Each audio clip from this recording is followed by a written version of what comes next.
In the beginning, there was a game being developed by Nintendo called Cabbage. This was to be a creature simulation game being designed by gaming legend Shigeru Miyamoto, the creator of Earthbound Shigesato, a toy, and the producer of the largely popular Pokemon series, Tsunukizu Ishihara. Now, the idea of this game was that you would look after a creature while designing the space it inhabits.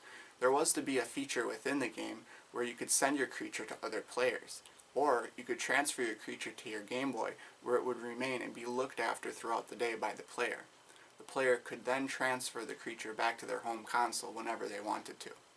Cabbage was meant to be released on the N64 Disk Drive for use with its internal clock, so players could experience the events in real time, which was an important element to this particular title. A playable demo was supposed to have shown in 2000, but it never was. Miyamoto is noted as saying that Ishihara and Itoi's full workloads made it impossible to work on the game at the time, which is why it was cancelled.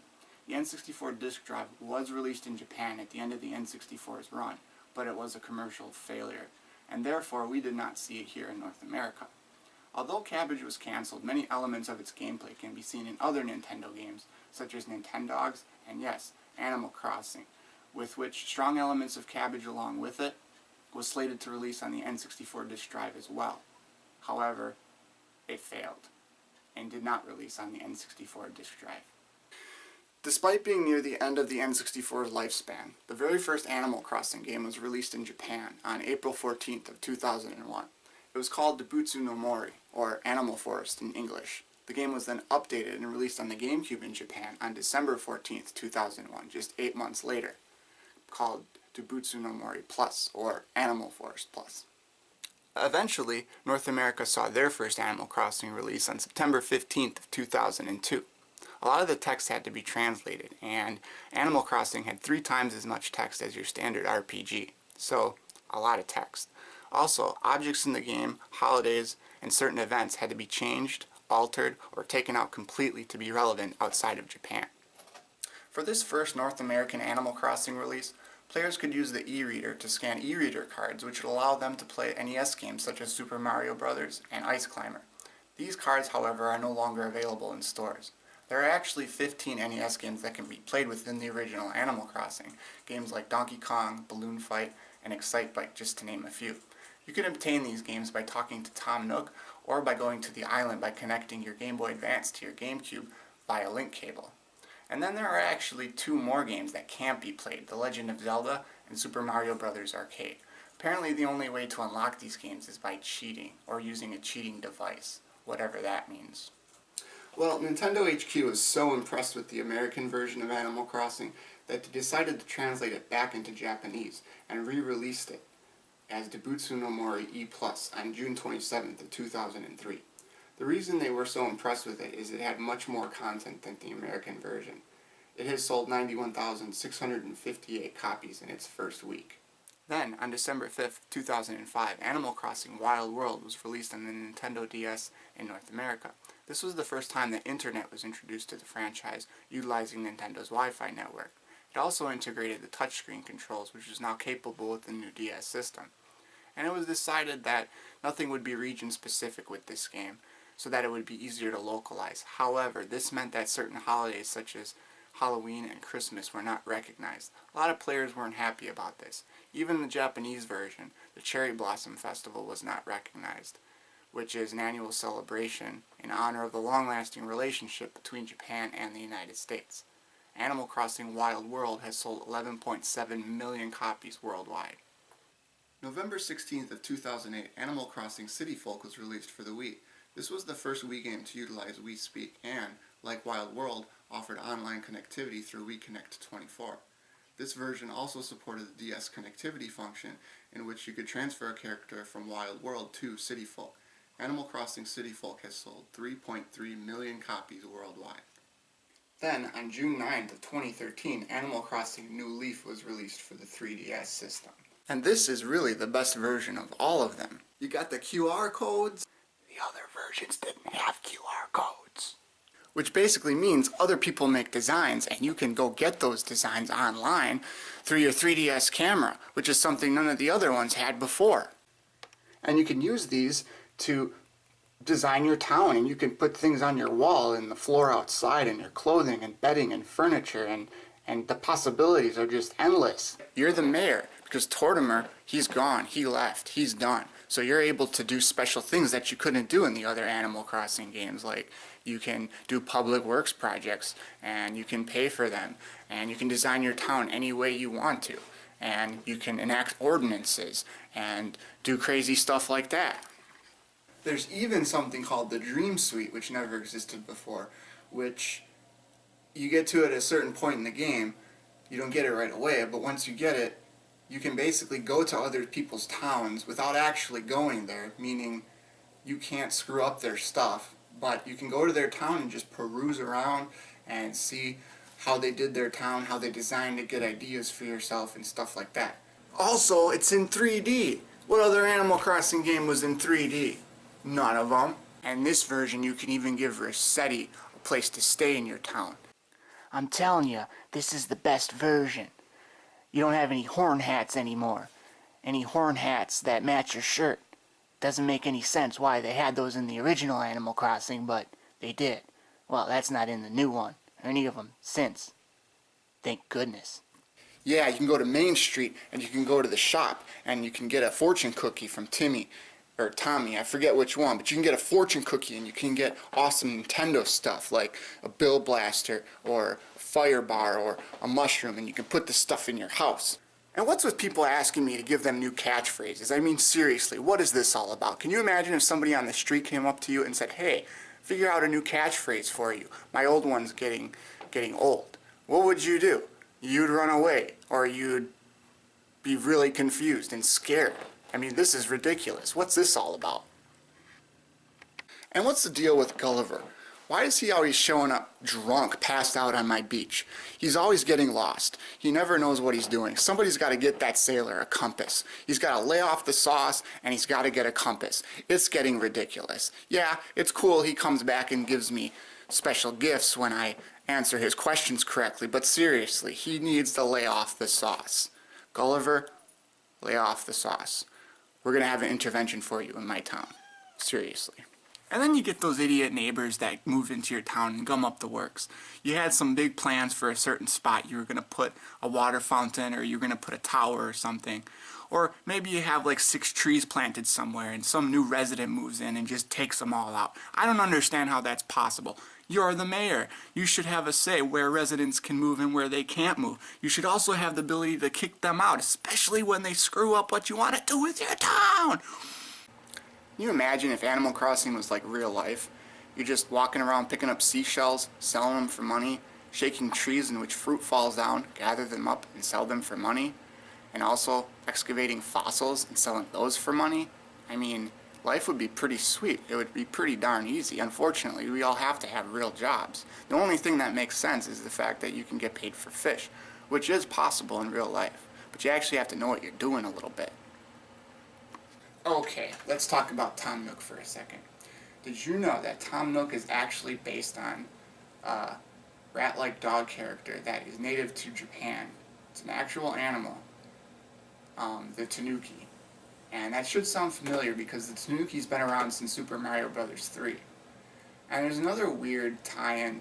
You know the logo of Animal Crossing, or the leaf? Well, in Super Mario Bros. 3, a leaf either gives you the raccoon suit or the Tanuki suit. So there's got to be some connection there. And it's often thought that because Tom Nook is involved with money, getting money from you, making money, well, in Japanese folklore, the Tanuki is portrayed as having a very large scrotum for some reason, and it also represents financial luck. So it all kind of goes hand in hand. It is also theorized by a lot of you fans out there that Tom Nook is actually just a man in a suit. No. Which is really freaky. Tom Nook is a man in a suit? What? And that would really scare me. Man in a suit! Ah! Ah! What? Like, wouldn't that be cool if you reach a point in the game and Tom Nook takes off his raccoon suit? Ah! What? What? What? And he's like this crazy dude. That would blow my mind. A lot of people think that the Cap'n is a turtle, but he's actually based on a figure from Japanese folklore called the Kappa. which is like a humanoid frog-like creature that is known to be mischievous, said to kidnap small children. I mean, does that explain why the captain has a boat? Is he kidnapping children, taking them out into the sea, and dumping their bodies like the Animal Crossing equivalent to Dexter? Nibbles, don't trust Captain. Don't trust him. He's evil. He's evil. A lot of you probably think that gyroids are strange yet humorous little pieces of furniture. Well, that's not exactly true. See, in the old days, they actually used to bury gyroids with the dead in Japan. Yeah, buried gyroids with the dead.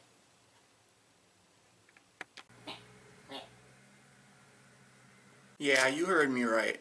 Bury them with the dead. Gyroids, or rather Hanawa, means circle of clay, which refers to the unglazed red clay cylinders placed around burial mounds to stabilize the ground and support the roof of the tomb.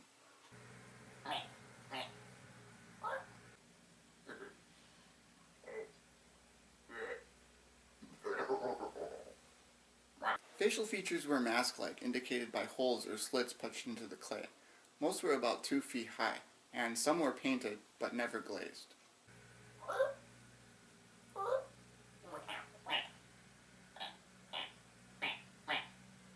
Alright, let's talk about Vercetti for a second.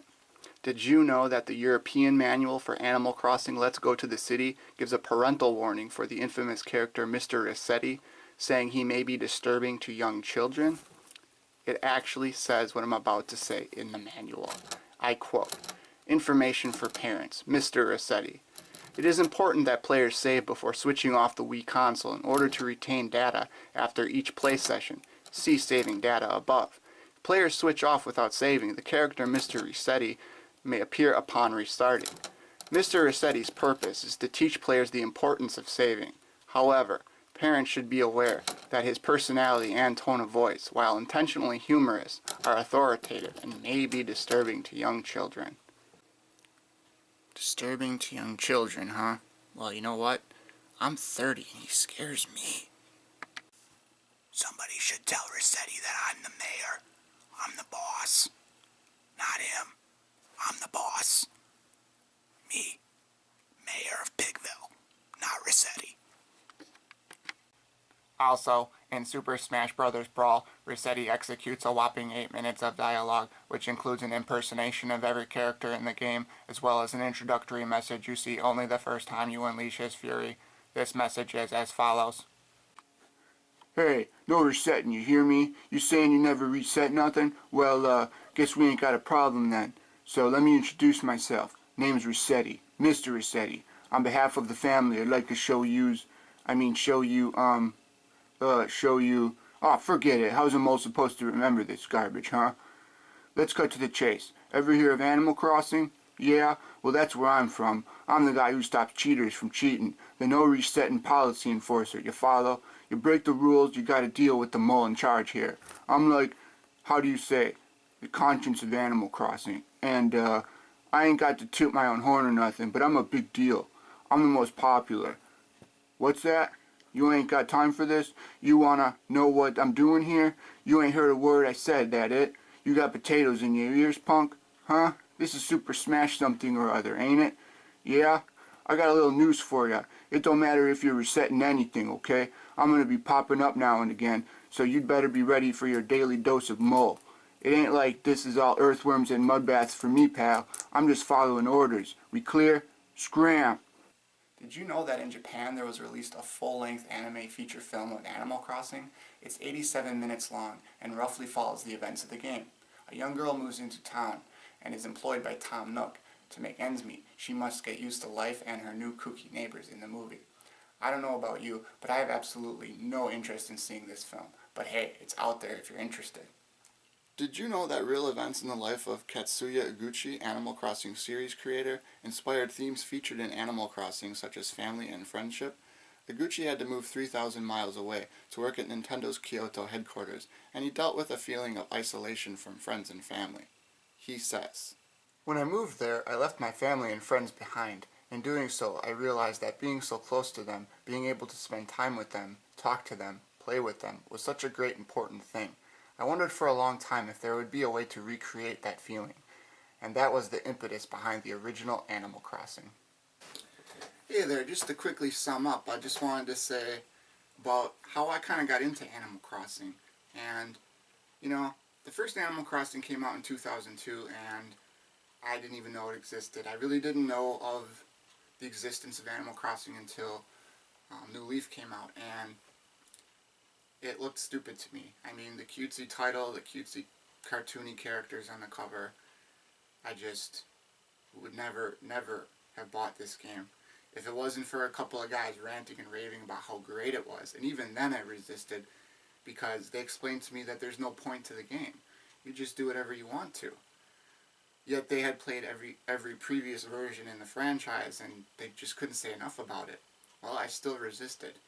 Eventually something came over me, and I said, you know what, I'm going to give this a shot. And, well, you can't judge a book by its cover, because I've had the game for about 3 months now, give or take, and I think there's only one day I haven't played it. I have well over 500 hours logged in. And if I had to give one word to describe Animal Crossing, it would be rewarding. If you've never played any of the games before, I would say get New Leaf, because it far exceeds the previous versions. But yeah, it's just a very rewarding game. So you definitely should check it out. It's a lot of fun. So that's basically the conclusion of my Animal Crossing history video on the Clobber Dude Gaming Show episode 1. I hope you enjoyed it. Please subscribe below. I would really appreciate it. And if you want, here is my dream address. You can punch that in if you have the Dream Suite in New Leaf. And check out my town. It's quite well developed. I've been playing for a while. I think you'll get a kick out of that. And yeah, my town name is Pigville. The dream address one more time. So please check that out if you care to. Thank you very much, and I appreciate it. I'll see you guys next time. Bye.